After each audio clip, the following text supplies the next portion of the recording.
to another episode of Roundtable here in Phenix City with Phenix City and Columbus. And my name is Leroy Davis with the Veterans View Show. And with me, my partner in crime is Loretta Rose of Street Talk. And today we have the mayor of Columbus, Georgia.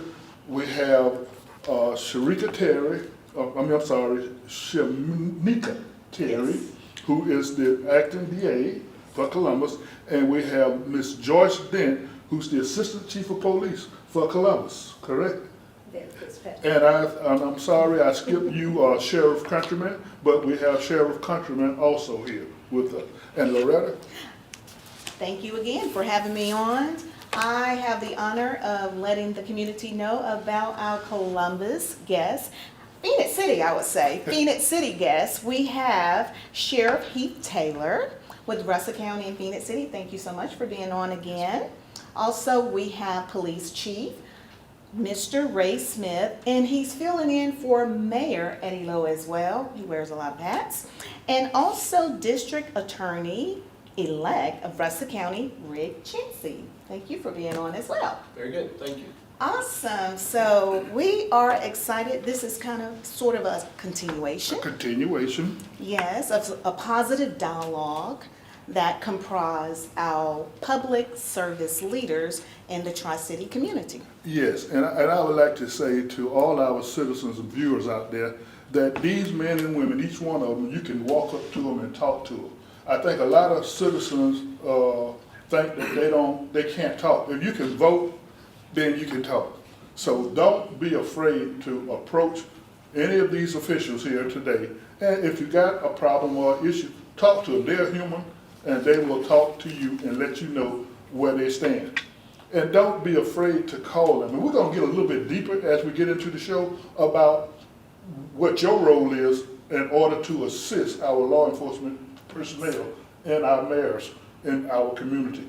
Our community is only as good as we make it. And if you don't participate and let them know what's going on, they can't help you. Loretta? Absolutely, I agree with you wholeheartedly, 100%. And what I love about this is that the community get an opportunity to feel, see the hearts behind the servants. They sacrifice so much, and so we appreciate them for coming on and wanting to address your concerns, your questions. So that's what today's show is about. And also, I would be remiss if I did not acknowledge our venue, Troy University, at Phenix City Riverfront campus. So thank you so much for allowing us to host this again. And also, we got to thank who provided lunch, Oh, yes. Sheriff Heath Taylor of Russell County. So thank you as well. Thank you so much. Okay, and so we're going to take a quick break, because we got to make money commercials. And then we'll be right back with you, and we'll start our discussion with the law enforcement within the Chattahoochee Valley. Absolutely. You're watching here on Being TV. What is Magnify? Magnify spreads Wi-Fi across your entire home. Pods plug straight into the wall. No messy cables. They spread the internet from your existing modem to every corner of your home at full speed. Magnify doesn't just make your Wi-Fi faster. It intelligently adapts to your environment and manages your Wi-Fi 24/7 based on insights, like the number and types of devices you have connected. Magnify, worry-free Wi-Fi, brought to you by Beam. Welcome back. I'm Loretta Rose along with Mr. Leroy Davis. Thank you again for tuning in to today's show. Well, we're going to jump right into our questions, and these are questions and concerns from the community in the Columbus and Phenix City, Tri-City community. Our first question is citizens' concern about the possibility of no permit to carry a concealed weapon in Alabama. So this is from citizens in Alabama, Phenix City area. So whomever would like to speak to that. I'll start and then we can let everybody jump in. First, let me put a disclaimer out there because I know the confusion that this has. Nothing has passed yet. It is currently, it has been sent from the Senate back to the House with some amendments. And so the House will have to either concur or change the current form, and then once that occurs, if they change it, it'll go back to the Senate. But nobody at this table or in law enforcement that I'm aware of in the state is against our Second Amendment. And I think that's really important to understand on the front end.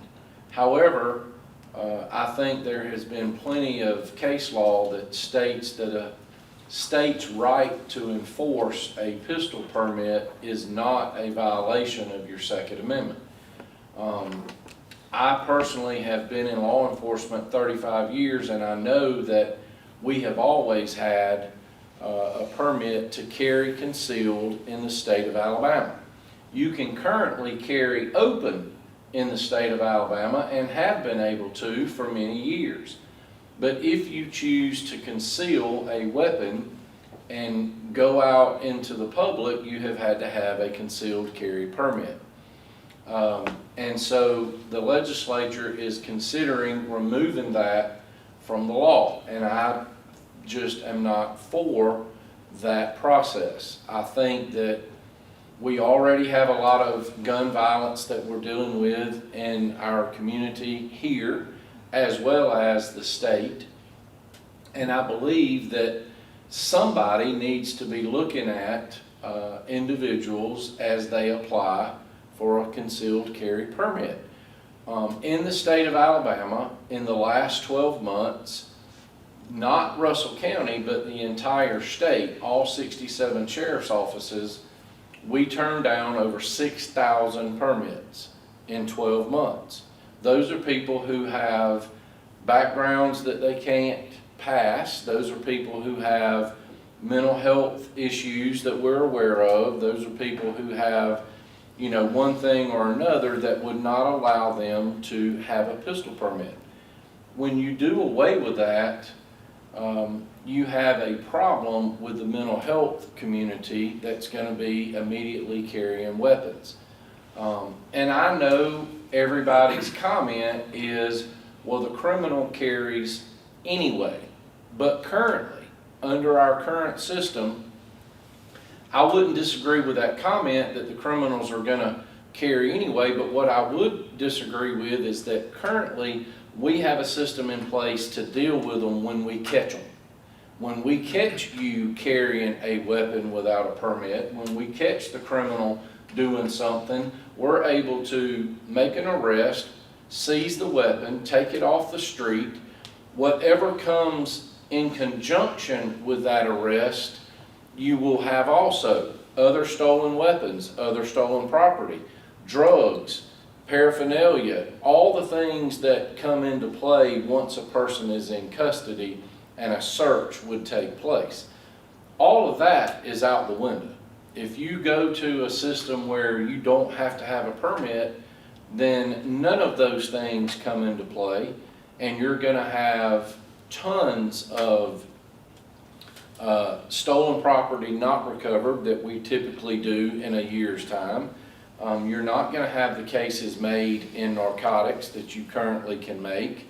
So a lot of things are going to happen, to include, I think it puts law enforcement at a much greater risk because currently you, in Alabama, to have a weapon loaded in your vehicle, you have to have a concealed carry permit. Now you can have a vehicle with a gun in it, but it has to be unloaded, out of separation from the ammunition, and out of reach of any passenger in the vehicle. So there are provisions that allow you to transport your gun from one place to another in the vehicle, but it has to be under certain conditions. And so for us, I just feel like this is bad legislation. I feel like it's a public safety issue, and I feel like it is going to be a concern for our citizens as well. Wow. And to dovetail on top of the sheriff on talking to that, one of the other issues that has come up when talking about this particular issue is because permits are sold by sheriff's departments. It's always been the opinion of some that, well, that's how the sheriff makes some money. Well, that's true, but as a police chief and as a police officer, I don't sell permits, I don't get any money for permits, but I still oppose passing a permitless carry law, and the reason for that is because, as the sheriff said, the safety mechanisms that comes into play there. It takes, and as a great example, and this is the only example really that should be the most commonsensical way to look at this.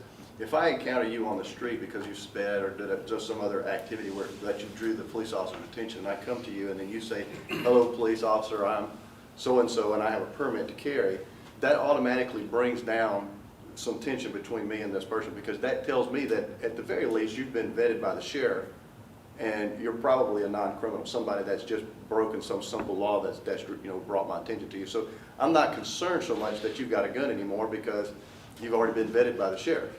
So again, and when you talk about the interactions between law enforcement and the community, that is the number one thing that you've got to do, is be able to establish that trust with that person on the side of the road.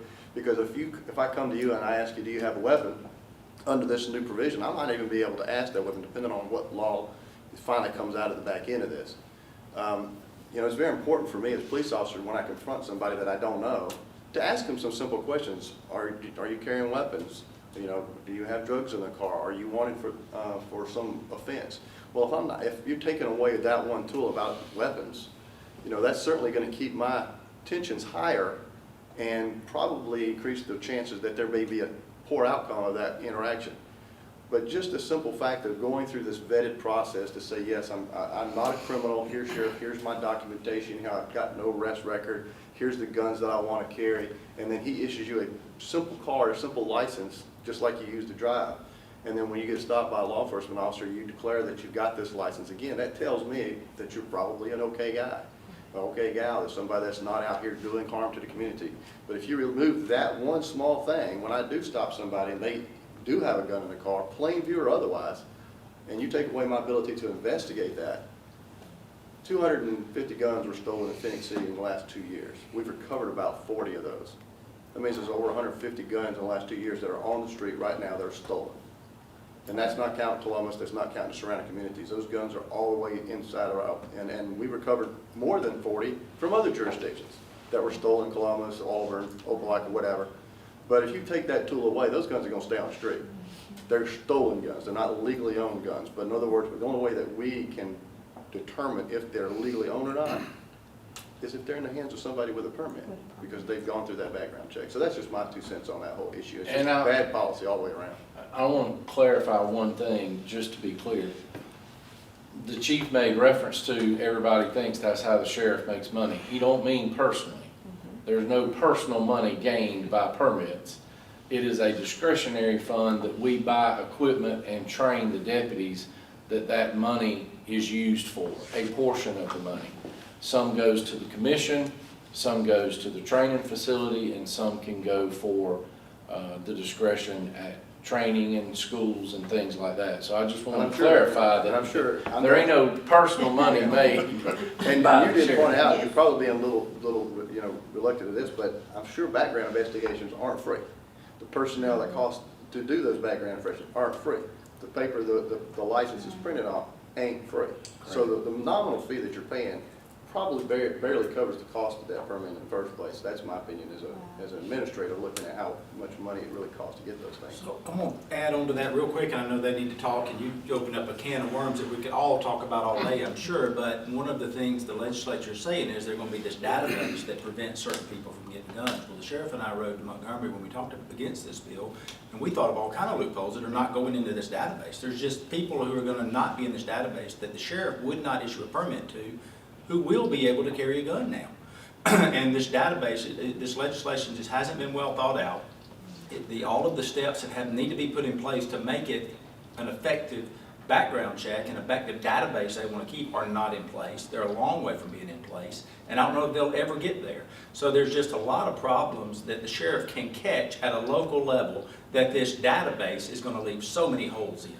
So anyway, it's a bad bill, it's a bad outcome, and I feel bad for our officers on the street because of it. Wow. Well, one of the things that I'm sure Sheriff Countryman has to deal with is our mental health community.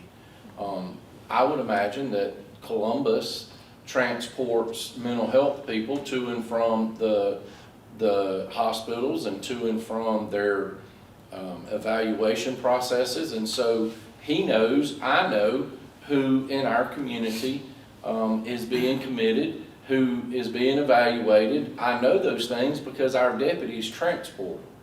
But there's a lot of those people who will never make it into this program that they're trying to do, like the DA was talking about. They're not going to be in there. But we know who they are.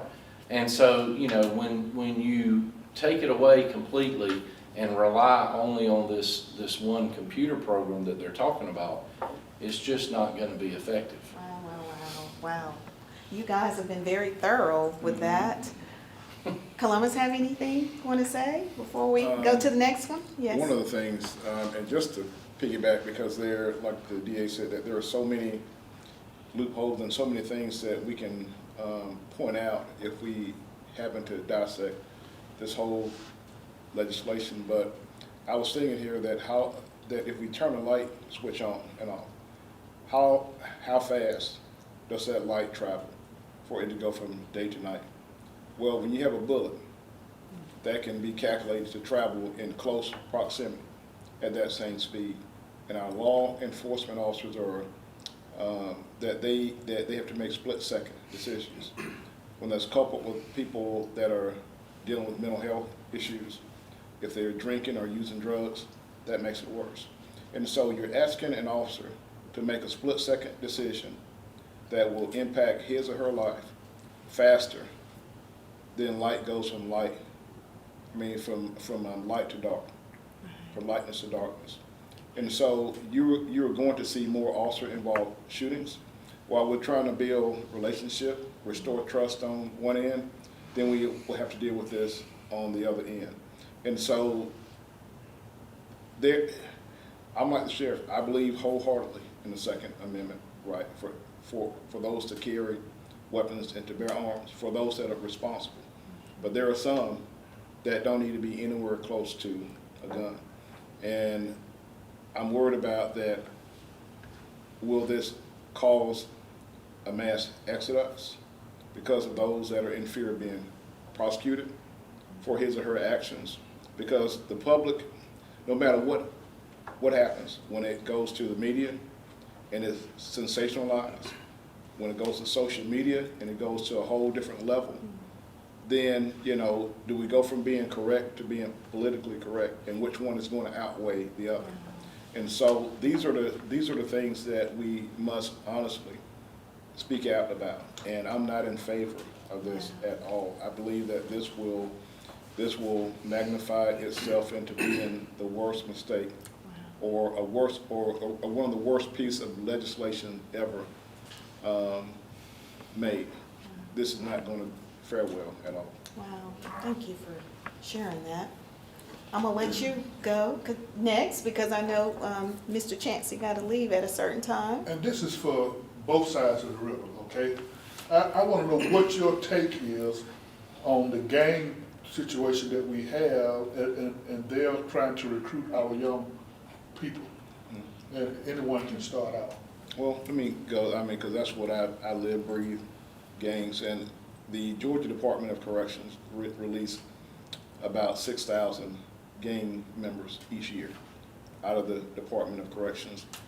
They are recruiting gang members as young as 6. And now you have gangs that are actually combining with other gangs to solidify their strength. That maybe where they were beefing at, that they are joining forces.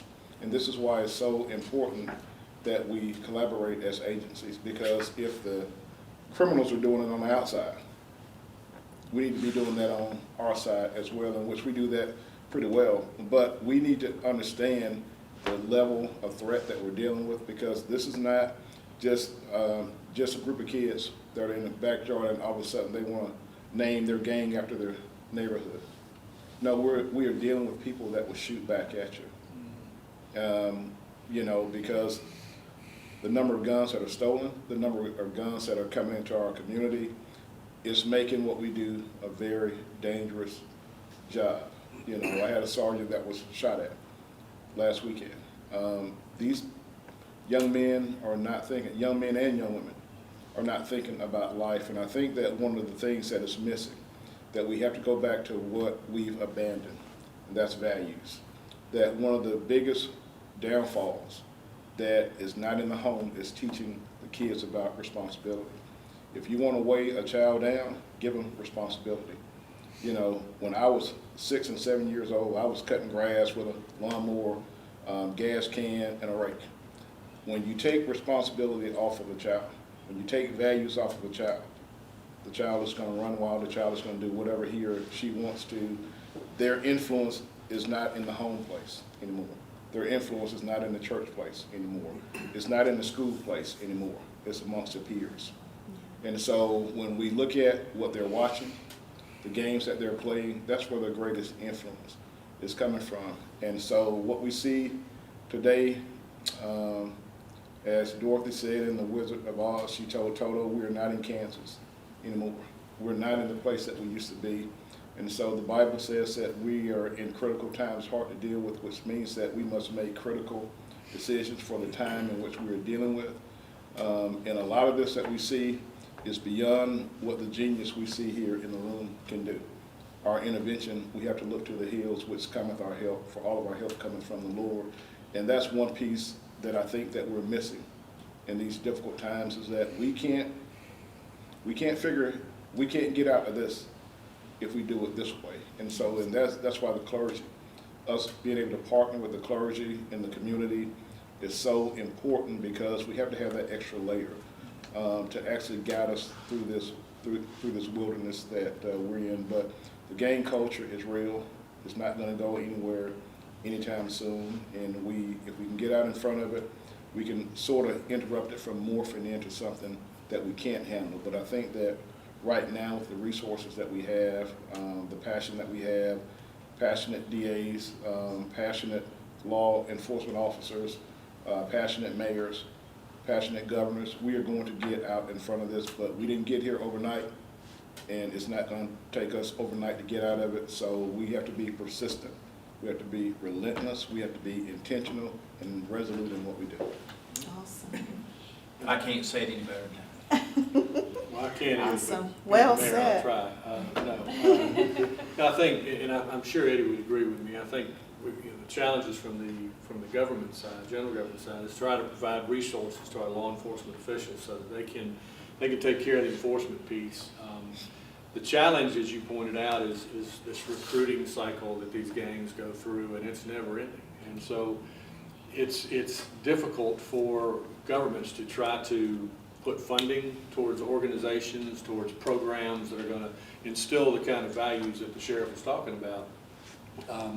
Most of these, the deterioration of family over the last several years is a big contributor to so many of the problems that we're having now.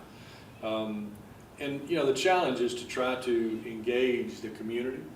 As the sheriff pointed out, the clergy is a great first step, because they're sort of a conduit to reach a lot of people in their congregations.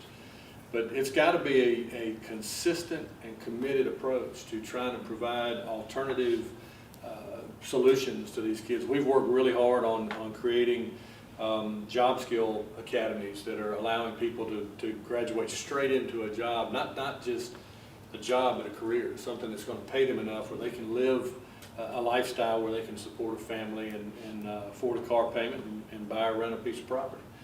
So I think that's the challenge, is getting the neighborhoods, the communities involved in participating, because government can't do that. Government can't go into a neighborhood and just set up a fence around these kids that are being preyed upon by these gang members. So it really literally takes the entire community to try to make a successful change in a kid's life. Then I would like to say the religious piece. We're going into churches and educating them about violence, but we're tiptoeing around on gangs. These parents know that Range Rover just didn't come from your little Billy working at McDonald's. Those red bottom shoes that your daughter's wearing did not come from her braiding hair. And those purses and all this influx of traffic coming in and out of your house. And when we get there, you say, well, I didn't know this was going on. You have to take responsibility. You have to get out there and say, you're not going to have this. I know this is not in Columbus, but in Atlanta, there was a 13-year-old girl shot. Her 14-year-old, no, it was a 12-year-old girl shot. Her 13-year-old brother was selling guns on the internet, and a 19-year-old came in to rob him, and the parent had no idea, or they say they did. So when we start getting up here, and the good place to start, Sheriff, is the pulpit, because that's where we learned how to be successful citizens, and how we became more responsible, because we didn't get a choice, and we came from about the same neighborhood. We're from the south side of Columbus, and we went to the high school that was for misfits, Baker High School. But look how we turned out. We made choices, we made decisions, and we didn't get a choice to say, you know, I don't want to go to church this morning. You know, you go to bed at 12 o'clock if you want to, Joyce, but at 8 o'clock you're going to Sunday school, you're going to church, and when you come back home and eat, you're going back. They don't have, they have too many leeway out there. They have too much leeway to me. No structure. No, and to just pin down what you're saying, how do we feel about them recruiting? We're disgusted and sick and frustrated that you can get our babies and tell them, you know, you get blessed in, sexed in, or beat in to belong to this gang. And that's sending the wrong message, because if you want to belong to a family, you want to be a unit, you want to belong to something, you don't get beat, blessed, and sexed. You get invited in. That's what we're trying to put out there. Right. I love it. So from my office's perspective, we're usually dealing with juveniles once they've gotten in trouble. So the question that I get from the community, and especially parents, is, Ms. Terry, how do I keep my child from being in front of you or from being involved with your office?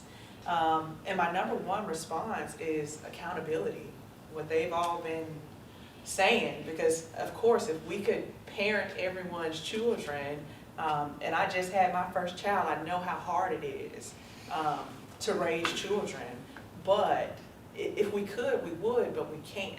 So my biggest thing is, you need to know where your children are. You need to know who they're with, because a lot of the cases that we see in our office, the number one response from the parent is, well, my son was just with these people. He wasn't actually involved. Or my son was being, you know, influenced, or they don't really know how involved their children are in gang and criminal activity until we're able to point it out to them and show them videos and allow them to listen to phone calls of who they thought was their perfect little child. And so that's a big thing for me, because I will show parents, this is how you go into an iPhone and this is how you track your child's phone. They have apps that you can put on your child's phone that will give you notifications if they're somewhere they aren't supposed to be. And a lot of parents just don't know, because they are working.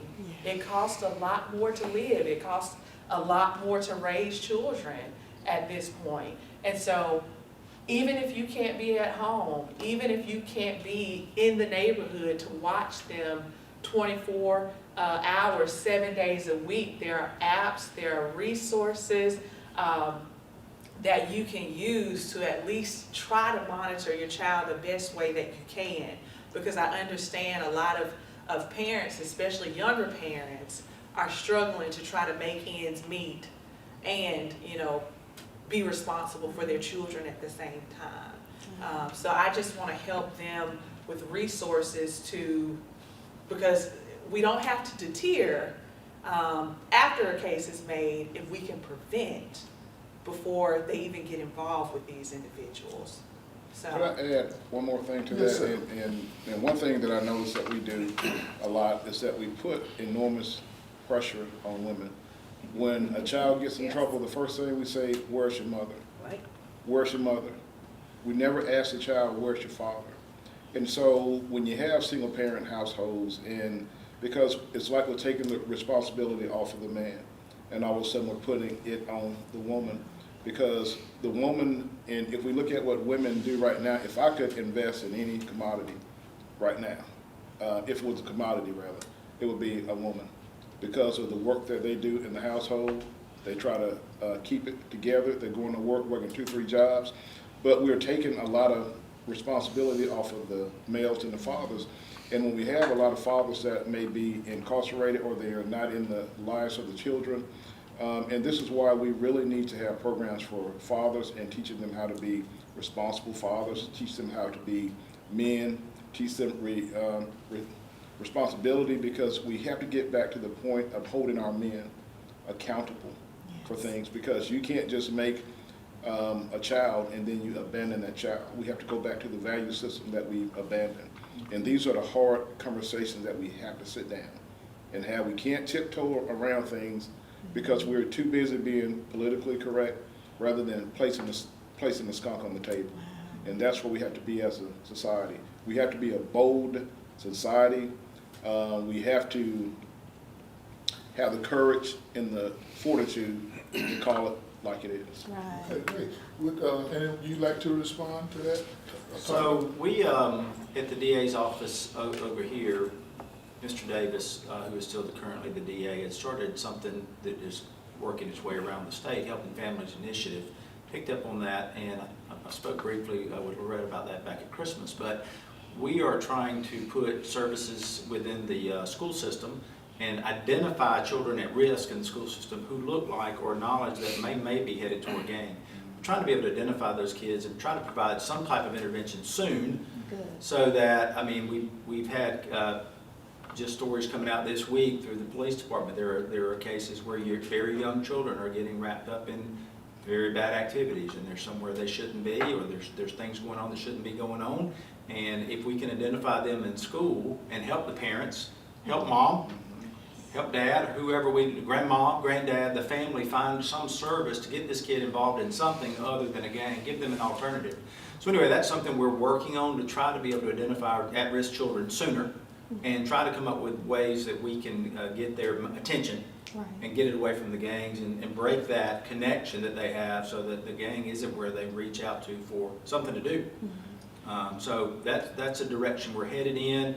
To try to get into more prevention stuff and help stuff, and Leroy's a great advocate for that in our community, and we appreciate all he does with our court system. So we've got a plan in place to try to start addressing some of these kids as early as we can get them, but it's going to take the churches, it's going to take community leaders, it's going to take volunteers, it's going to take a lot of people to help our kids. Our services are overwhelmed, but we're going to do everything we can to put somebody with these kids and get attention brought to them and try to provide some help. And I know, you know, the sheriff and the police, they have resource officers in place in the school systems to protect our kids, their eyes on our kids out there. So we're all trying to figure out a way to get these kids and identify the at-risk ones as soon as we can.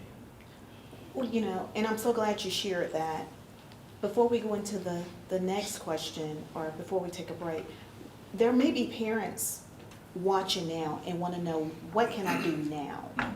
I understand we're getting things in motion, but for a parent that may be watching, or a grandparent, because we have a lot of grandparents that are raising kids too, and they're probably like wanting to know, what do I do now? What's the first step? So go ahead. So the first step is, as parents, you have to take the blinders off. Even from me being a teenager until now, things have changed. It's not the same environment that I grew up in, where you don't have phones and internet. These young people have a lot more access to more stuff than I ever could have thought of at the age of 13. So I think that parents need to be realistic with the challenges that their children are facing, as far as drugs, sex, guns, and especially, drugs, or what they're seeing on TV. Even on Netflix, there's a series right now called Euphoria, and all it talks about is drugs, sex, and anything else terrible that you could think of occurring in high school. But this is the type of stuff that these kids have access to, and they really are dealing with this type of stuff. Just in cases that I've dealt with in our office, I've had children as young as 10 say that they've already tried cocaine. So I think as parents, first step is being realistic about where we are in society and educating yourself on that. Because you can't inform your child if you aren't informed of what they're actually facing. Because it's not so much, my biggest thing was, do I have on what everybody else is wearing? At this point, these kids are having to make decisions about, am I gonna join a gang? Am I gonna try, cocaine? Am I gonna take this pill that somebody's offering me in the bathroom? It's just a different ballgame. So that would be my advice as first steps. Another step is, I'll be brief. Get them involved in something. At the police department, we have an Explorers program, and it's for boys and girls, 14 to 20 years old. Get them involved in something that'll keep their minds occupied, busy, idle hands, out of minds. And if you don't start telling them, when you get home from school, you're not just gonna sit here and watch Euphoria because they glamorize sex, Yes. money, drugs, and this is, the remote has become the parent and the babysitter. So get them involved in some programs. Go ahead, Mary. No, well, listen, I was just going to add very quickly, and things have changed since I was a teenager too. There's no longer people riding horses in the street, but I'll tell you that my piece of advice to parents is be nosy. I mean, you're a parent, you're not a friend. You've got to, these kids need somebody to give parameters. Kids crave guidelines. They don't act like it, but they do. It makes them feel more secure. So if you're a parent, be a parent. Be nosy, snoop in their phone, look in their rooms. If you want them to stay out of trouble and stay alive, Amen. You've got to be a little bit nosy about your kids. Be a parent, I like that. Well, right now, we're gonna take a quick station break, give everybody a chance to get a swallow of water or something, because our DA, Mr. Chancey, is gonna have to leave because he's prosecuting the case right now. So, but we wanna thank him for being on our show today. Yes, And we look yes. forward to you coming back to the next one, because we do plan on holding these like every quarter, so that we can keep the citizens informed. So right now, we'll go to a quick station break. And you're watching here on Beam TV. The longest war in America's history has just ended. The men and women who fought for our freedom are among our greatest civic assets. When they return home, we're thankful and proud of their service. Most veterans are strengthened by their experience in the military, but right now, more than half of the 2.6 million who deployed to Iraq and Afghanistan return with mental health conditions related to their service. 1 in 6 struggle with addiction, and 1 in 5 have PTSD. Left untreated, these issues make it difficult to adjust to life after they return and can lead to unemployment, homelessness, and arrest. There are 700,000 vets in the criminal justice system right now, many of them arrested for charges directly related to trauma, addiction, or mental illness. For a long time, our justice system relied on punishment to change behavior. This hasn't worked. New Veterans Treatment Courts provide an alternative to incarceration. These veterans-only courtrooms offer treatment, accountability, and structure, while connecting them to benefits they have earned. If there is no Veterans Treatment Court available, they may end up in jail, separated from family, without treatment, and stuck in a cycle from which they may never recover. But in Veterans Treatment Courts, they are surrounded by other veterans. They receive veteran-specific treatment, meet regularly with a veteran mentor, and they have the opportunity to get their life back on track. This year, 11,000 veterans who would otherwise be behind bars are receiving life-saving treatment. The average cost to keep someone in prison is over $22,000 a year.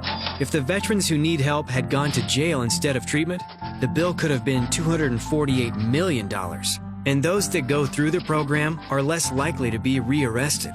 The country's first Veterans Treatment Court has a 98% success rate. That's unprecedented in American criminal justice. Veterans Treatment Courts save lives, families, and futures. It returns vets to the life they fought to protect. You can help to put Veterans Treatment Courts within reach of every veteran in need. Learn more and take action at takepart.com/returntheservice. Welcome back. And as we was off camera, we was discussing some things. And it's one thing I want to add, because, like we say, this gang violence and getting into schools and recruiting our kids is bad. Now, I'm a retired Navy man. And when I was head of law enforcement in the Naval Air Station, Keflavik, Iceland, and my mother called me on the phone. I know my niece gonna get mad if she see this, but my mother called me on the phone and said, your niece got in trouble again. and she's over in Columbus, and she'll be in front of the judge. And I think this was on Thursday or so. I said, Mom, I'll be home on the next plane. So I went to my commanding officer. I said, I need to go home and take care of some business. He said, okay, when you coming back, Chief? I say, as soon as I get this business taken care of. So I went and caught the plane to Norfolk, Virginia. Then I caught the medevac to Columbus, Georgia, to Fort Benning. And I got off the plane. I was in uniform, standing in recorder's court or whatever over in Columbus. And my niece came up, and the judge says, anybody got anything to say? I held my hand up. I said, yes, Judge. He said, come on up, Chief. And I was shocked because I didn't know he knew a chief uniform. And he said, come on up, Chief. I said, look, my mother is raising my niece, and she can't do nothing with her. I said, put her in the Job Corps. And the judge hit the table, Job Corps. So she went in the Job Corps, but it helped her out. So we do have those other options out there that people need to look at when they are in a situation and they have lost control. There is other avenues. Job Corps is one of them. And I just wanted to share that. But I wanted to ask a question, and not ask a question, but make a statement and then let you all chime in on it. Do we have enough, because I know Columbus is still hiring police officers, and I know the sheriff is still hiring deputies. I think Ray is, and so is Sheriff Countryman. Do we have enough resource officers at our schools? Well, in Muscogee County, they have their own resource officers, so they have their own police within their own schools, and so prior to that, the police and the sheriff would, come in and help out with the police side of it. But right now, they have their own chief, they have their own supervisors, and for the most part, they're taking care of that, so they would have that data and that information. Oh, that's great. That's great. Just so they know that the MCSD Police Department, they do take care of things inside, but we still respond. I think that the Assistant Chief will tell you that we still respond to anything going on at the schools. It's just that the primary source of response right now is the MCSD resource officer. If they got afraid, they could do that. If they have a sexual assault, a robbery, or something that's felonious, we take over. You take over. Well, we don't go in and take over per se. They call us. Right, And take over the we assume investigation. the investigation. Okay, great. Yes. Would you all like to add anything, Sheriff? I mean, we have one deputy per school outside the city limits, out in the county. We have one deputy per school. So, could that be a couple of deputies in the bigger school, the high school and things like that? Probably so. But I mean, I really think that the school system and the commission has given us the opportunity to at least put a deputy in every school. We've never had that until the last couple of years. And so we were able to do that. I mean, can that be better? Sure it can. But I think it's a better start than what we've had in the past years. The other thing that I would just real quick mention is in Russell County, I allow a parent to bring a kid who's 16 and under to the facility, and I'll do a tour in the jail, kind of like that Scared Straight program that used to be around in the past. I will, the parent has to sign a waiver, and then I will take those kids who are unruly, not minded mama and daddy, not minded mama, I'll take them in the facility, and the inmates, you would be amazed at the cooperation we get out of the inmates when we tell them we're bringing somebody in and we want you to scare them, because we don't want them to see what living in jail is like. We want them to see it. We don't want them to be here. So we give them an opportunity to kind of let them see where they're headed if that behavior doesn't change. And the inmates are fantastic about working with us in that program. They'll bang on the walls, and we don't let them get to them per se, but we let them get in earshot, and we let them see them, and they really are.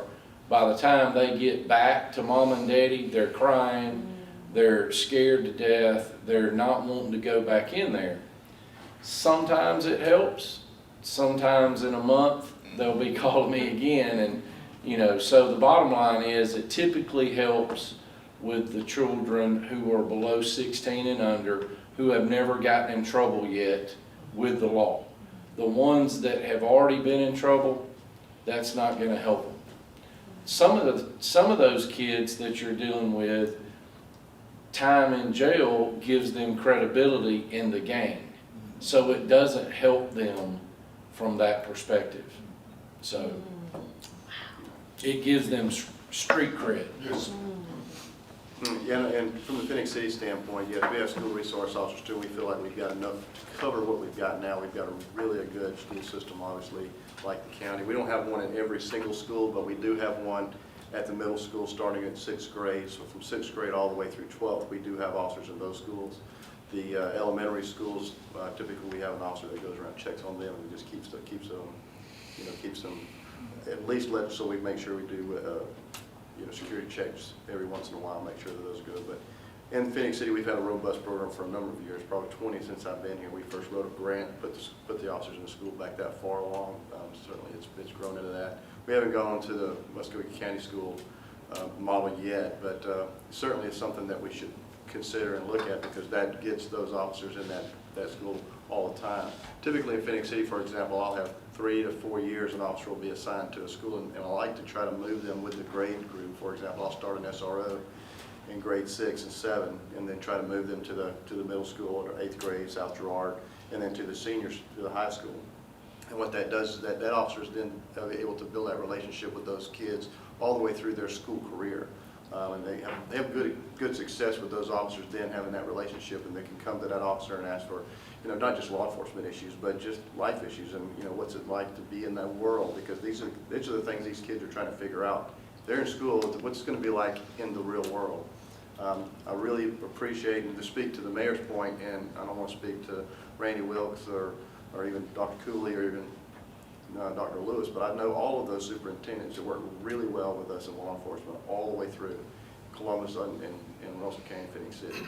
And they do the best they can to make sure that these kids have these opportunities. And we as police officers and law enforcement officers, we really do our best to try to make sure we know what's available for these kids. So when we run into the kids and we talk about, well, don't you've got some skills here, can you, use that in this technical field, or, can the ROTC, can that help you? Is that something that interests you? Is the football, the athletics, baseball, football, those kinds of things.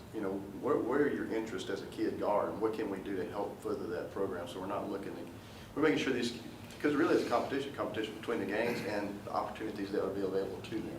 And we've got to make and sell, our side to make it more beneficial for them. And then once they recognize the benefits of going down that road, I think that's where you see those successes. So security-wise, I think we're doing pretty good, and quite frankly, I hate to say it, that yes, we do get guns out of the schools from time to time.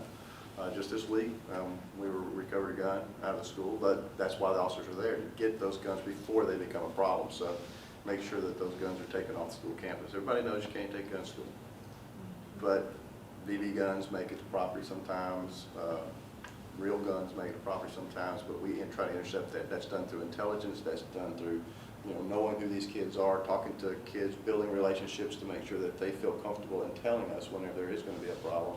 And that's really what's going to solve most of that problem, is building those relationships. If you know somebody, if you trust them, then they'll trust you to go solve the problem without throwing them under the bus, so to speak. Making sure that that's taken care of. And that's really what it's all about. And one thing I want to share, Sherry, did you want to say something else? One thing that she does. Oh, okay. And just to piggyback off of that comment, I think one thing that we've tried to do in the DA's office as well is anytime there's a career day or any opportunity that we can go and we can speak to the kids in school to kind of normalize law enforcement, to normalize prosecutors, let them know what we actually do. So we're not just this big scary person, because I know a lot of parents probably very innocently use the threat of, I'm going to call the police and they're going to throw you away or lock you in jail or what have you. So I try to do as much outreach as I can to normalize the profession, to take away that level of fear. And a lot of people, young people, are actually interested in being lawyers, interested in being, you know, something in this field. So just to interact with them and let them know, like, we're human and we're not just some big powerhouse of punishment, just to take away that notion. I'm glad she shared that because Russell County does that as well. I know we've heard Judge Zach Collins, he does that as well with the students in the school. Some of our best recruits have come out of high school, you know, because law enforcement, you know, to your point, people, you know, I don't know anybody anymore that grows up and says, I want to be a correctional officer, police officer, but there's still some out there. And when you introduce them to the mythical police officer and they understand that they're just like us, they're just people that live in the community and want to do the best, and you find that kid was got that right heart, that wants to help others, and he realizes that law enforcement then can be that vehicle to do that. We've got some great candidates, some 19, 20-year-old kids who we've just put on the force in the last couple of years, right out of Central High School, right out of Wilson County. They're really doing a great job, and that's where I think you'll see the light at the end of the tunnel, because those kids, they know the kids that are troublemakers, and they're able to influence them as well. You know, to add to that briefly, our police department we've taken a little bit more of an aggressive stance towards our cadet program. Because we see a lot of kids, by the time they're 21 or so, they've lost that love or they've let it disappear for being a public servant. And a lot of times they get a little education and then they might find something that caught their eye and they go into another field. So we're actually working with the schools. A couple of the schools now are going to broaden it to all of MCSD and the high school areas and try to have a cadet program in the school, a career pathway. Our fire and EMS has done this with some pretty good success. So they come out of high school and we'll hire them right away, making about $30,000 a year. $30,152.50 for the first year. And then after you've been there, I believe it's 6 months, it's $31,678.97. And then when you've been there, you're taking steps, G10, G11, and G12. So you can max out at $33,282.71. That's 18 years old. 19 and 20, and then you sedge your way into being a police officer, walking in the door with a GED or a high school diploma, making $44,683.99. Then you get a $5,000 sign-on bonus. Then if you have to relocate more than 50 miles away, you get another stipend. And then if you have an associate's, a BS, or a master's, you get another 5%, 5%, 5%. So if you want to be a police officer in Columbus, and you have education or you don't have education, we can start you off. Wow. $44,000 plus $5,000. Wow. Oh, that's pretty good money. Yes. And you're not going to make that at Burger King. Okay? Thank you for sharing that. And you know, there's one thing that I want to share, it was on my mind while we was talking, is that the other day, there was a bomb threat at the government center. And we've had stuff that happened over here. But the thing I like the most about both sides of the river is when something like that happens, everybody responds. Sheriff Taylor's the one that came over there, and his folks helped us make sure that it was okay. Oh yeah, I keep my eyes open on everything going on. So that's what I love about this Chattahoochee Valley though. And what I'm trying to get out to the citizens is that these are people, these men and women you can talk to. These are people who care about you. And the only way they can help you is if you call them. And there are several ways to get in contact with them. All of them have Facebook. All of them have a website. They are monitoring social media. So if you don't want to talk to them, you don't have to. You can send them an email. And I want to personally thank Sheriff Taylor, because when I called him, he was in a meeting and I could tell that he was whispering, but when I told him what I needed within a matter of seconds, you know, well, seconds but minutes, they were over there. And that's the great thing about working together. And the citizens need to know that you can talk to these people. I just can't say that enough. They can't help you if you don't call them. And your identity will be kept secret. They ain't gonna tell nobody you called and say, hey, this guy was stealing my neighbor's car. They're gonna come and stop that guy from getting that car. But they're not gonna give your name out, so that's important. Loretta? You know, as you were talking, this is what I love about a forum like this, is the community don't get to see the behind the scenes like this. But this is what's happening, how the Tri-City law enforcement, public service leaders are working together cohesively for the betterment of the citizens they serve. See, you don't see this every day, but they're always behind the scene working. You know, before we get ready to close out, one of the questions I want to put in is, and then you can share your other question. I want each servant, I call them servant because you all are servants. What is it that you would like to share with the community? And then part 2 to that, how can the community can better work cohesively with you? Okay. So with the DA's office, and I wanted to go back to what you just said. We do actively monitor social media. And then to segue into the question that you asked, we know that there are a lot of people in the community that have information regarding the crimes that are being committed and the individuals that are committing them. And as much passion and as much zeal as my prosecutors have to want to see justice for families in this community, we cannot prosecute these cases without witnesses. People have to step up. And I know, Mr. Davis, you said that, you know, we're not going to announce people's names, but unfortunately, with the justice system that we have here in the United States, defendants have a right to confront their accusers. So we need the community to stand behind us. Yes. We're trying to get families justice. We need you to not only stand up, but to speak up. Because we look at the same social media pages that everyone is commenting on. And one of the biggest pages is, unfortunately, but fortunately, Colin Scroggins. And he's a high school student. Yes. He's my son's classmate. Yes. Yeah. But I follow his page as well as the Concerned Citizens pages. And I look at all of the information, the comments that are posted on those pages, as well as other prosecutors, as well as the public defenders.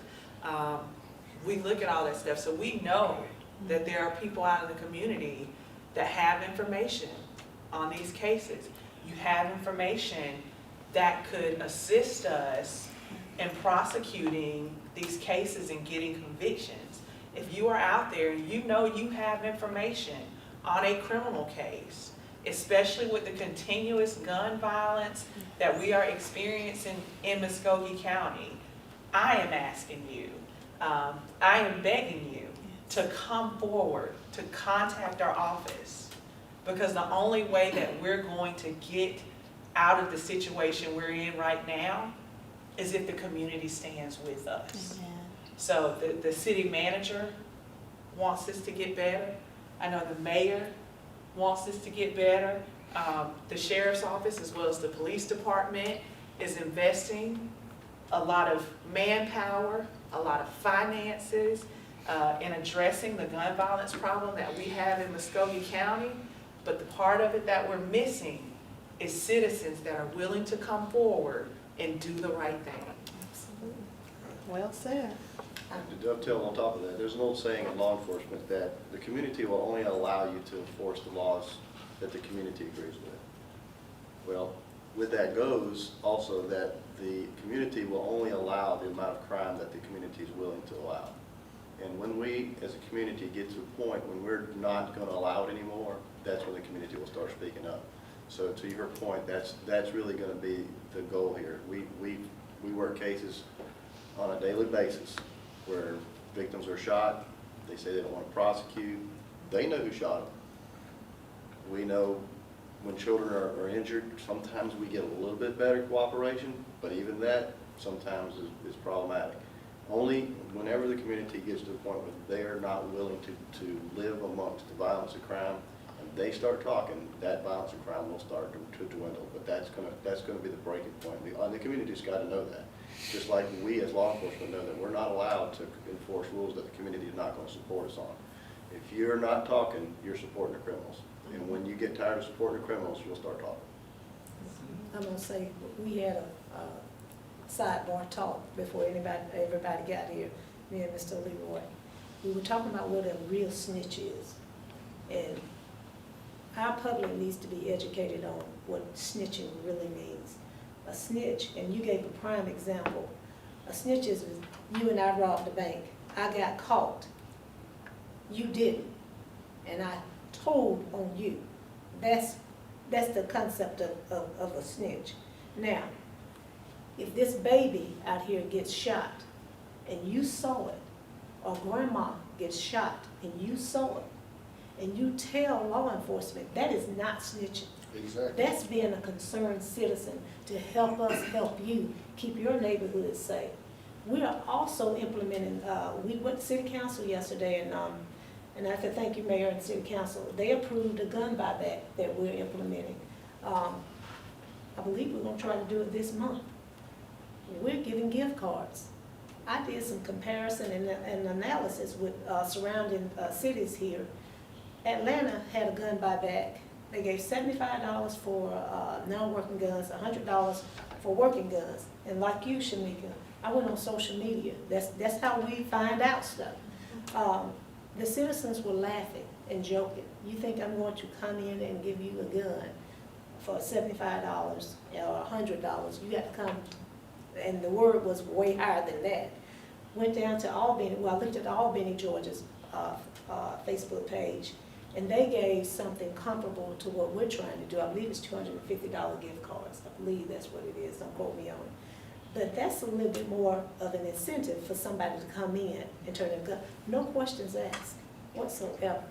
So we're giving you the tools to rid the crime in your neighborhood. We're giving you the tools to get rid of things that you no longer need or want in your house, that your children may be able to get their hands on, go to school, and when you're having a conflict, instead of thinking about that video game you just watched, that person is not going to wake back up. Once you shoot that person is dead forever. And we're trying to get to the public that we need all hands on deck. That's my chief's favorite quote, all hands on deck. And it doesn't mean just law enforcement. It means the church, it means the schools, it means the neighborhood watch programs. And I'd like to just say, when you said something about us working together, I came from Phenix City Police Department, so I knew Heath and have been friends with him. I've been over here 35 years. Wow. So that's telling you how long we've been in law And you telling enforcement. me that. Well, we were young when we started. I was 12. We was very young when we started. And those friendships and those ties were still Yes. here. Wow. I can still call over the Phenix City Police Department. I don't necessarily call Ray Smith now, but I have some friends Wonderful. over there that I can ask questions. And whenever they need us, Yes. I mean, anything they need. Yes. They call us I for a love it. funeral. They needed something done on a funeral. We were right there for them. Yeah. This is what you do not see behind the scenes. The Sheriff's Department, I got so many friends over there at the Muscogee County Sheriff's Department. We're friends, and when they see something, they tell us. If I see something, I tell them. That's the way we work. It's not us and them. It's a cohesive Yes. working environment, and I don't want to leave out Fort Benning. Fort Benning is our partner, so I always call us the Tri-City area. Yeah. Phenix City, Alabama, Columbus, Georgia, and Fort Benning. 3 different counties, 2 states, but you can believe that we do work together Wow. on everything. Now the community got to get that concept. Yes, the community has to get that. And we have the neighborhood watch programs. We have 65 neighborhood watch programs in Columbus, and we're probably fixing to get to 66. Good. We have people calling all the time wanting to be involved Yes. with helping get the crime out of their neighborhood. And Sergeant Florence is our coordinator for the neighborhood watch program. So if you need a neighborhood watch program in Columbus, Georgia, 706-653-3173, and that's Sergeant Florence, and she'll be glad to come out and get you started on those neighborhood watch That's programs. good, because that was a question that the citizen, do we have that access on the Alabama side? We do, you know, we have the neighborhood watch programs, and typically that's Rod Costello, the staff sergeant in my office, is who helps get communities up and running with that. So you can call the office and ask for Sergeant Costello. All right, awesome. Well, in closing, to the citizens out there of the Chattahoochee Valley, Muscogee County, Georgia, Columbus, Georgia, Russell County, Alabama, Phenix City, Alabama, look in the mirror tonight and start with the man or the woman in the mirror and say, hey, I'm tired of living like this, and I'm going to help law enforcement whenever I can. When I see something, I'm going to tell them. And that's all I have to say for that, is that you citizens, you have to get involved. Yes. Yes, I agree wholeheartedly. We have to do our part. We can't just expect law enforcement or our public service leaders to do all the work. It's a team effort. It's a community effort. And it affects all of us. Oh. I mean, it really does. As we get ready to close, we want to thank you all again for your time. Thank you for your service. Thank you for your sacrifice. God bless you. And also, we want to thank Troy University for allowing us to host this forum again. And Sheriff Heath Taylor, thank you for lunch, providing lunch again. And also, Mr. Leroy Davis, thank you for this vision. And thank you for allowing me to be your sidekick. All right. Can I make a comment? Yes, sir. I just want to, before we finish, you know, we're coming out of a pandemic. Law enforcement, along with firefighters and EMS and hospital workers, unlike a lot of folks, never went home, never worked from home, never took a day off. And I just want to say thank you to those guys, those men and women who stood the test of time like we always have, and say thank you to them. Praise God. I agree. Those unsung heroes. Those unsung heroes. Absolutely. Same with you all as well, because we've had some, you know, that has some major sacrifice. So, and I think as we close, I'll let you close out, but I think I'm going to encourage the community to pray for our leaders. You know, I've said it before, that is someone's husband, that is someone's wife, that is on the front line for your safety. A lot of time we're sleeping, but they are out here figuring out ways to save lives. I heard what they were saying about trying to find preventive measure to save our babies. Mm-hmm. We don't get to hear that in the news. We're going to be real. But this is what's happening in this Tri-City community. That's what I love about this, is you get a chance to see what's happening behind the scene. And we have a responsibility. We have a responsibility. Can't always point the finger at someone else and expecting someone else to do it. We have a responsibility as well. And it makes me walk away from this show wanting to see what more I can do in my community. And if you want to know about starting with the man in the mirror, Yes. pull up Michael Jackson's song. I'm starting with the man in the mirror. I'm starting And to. I was reading my morning devotion the other day, and I read something, and go back to Sheriff Countryman prayer before we open up. We need to pray before something happens. Amen. And we need to pray after it happens. A lot of times, you citizens out there, some of you, we don't give God the praise or the thanks until something happens. My son just got shot. This baby just got shot. My sister got shot.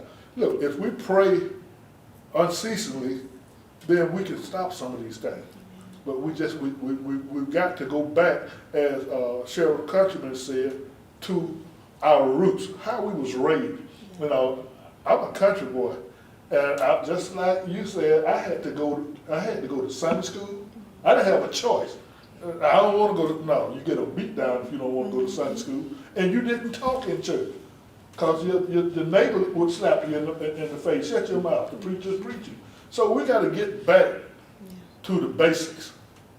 And that means the neighborhood help raising the kids. And so that's it for another great roundtable here in the Chattahoochee Valley with my co-host Loretta Rose, myself Leroy Davis of Veterans View, and we'll see you next time. Within 3 months, we'll be doing another show. Absolutely, and you've been watching here on Beam Cable Television Network. Until next time, you be blessed.